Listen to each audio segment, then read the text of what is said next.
You have started earning more than $100,000, but even now, you can't save money and live paycheck to paycheck. Why? The first thing that comes to mind is that you lack financial literacy. But that's not the case. Now, I will analyze the main factors and mistakes that affect this and what strategies you can use to stop living paycheck to paycheck.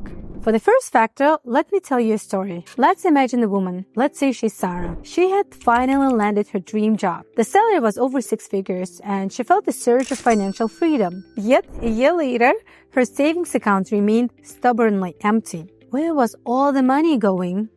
Sarah would meticulously plan her budget. But when her brother called, desperately needing money for a car repair, Sarah, unable to bear the thought of him being stranded, wired him the cash. She also often found herself at the mall whenever she felt bored or stressed. At these moments, she bought things she didn't need, spending money just to escape her boredom. The cycle repeated itself. A well-intentioned plan followed by impulsive spending fueled by emotions. The solution, Sarah concluded, wasn't about becoming emotionless. It was about striking a balance. She created a budget that included a small allowance of spontaneous spending and set aside an emergency fund for her family's unexpected needs. This way, she could still enjoy shopping and help her family without putting herself in financial trouble. Also, she learned to say no if it was out of budget to herself and others. It wasn't about being heartless, but about prioritizing her future financial security. The second factor.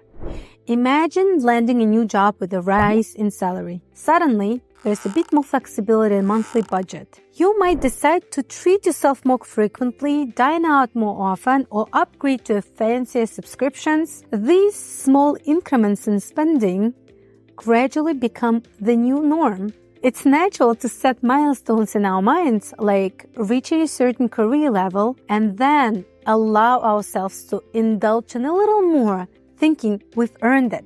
But it's a tempting trade-off. Enjoying the present moment versus saving for the future, called lifestyle creep. As our income increases, so does our tendency to spend. We set goals like a promotion as milestones to finally enjoy life.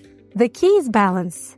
It's about acknowledging the accomplishment of a promotion while celebrating within reason. Set a budget that reflects your old lifestyle and gradually increase your spending in a controlled manner. Allocate a fixed percentage of your income to savings and investments before spending on lifestyle upgrades. By the way, if you need my assistance as a financial consultant or accountant, feel free to schedule a consultation.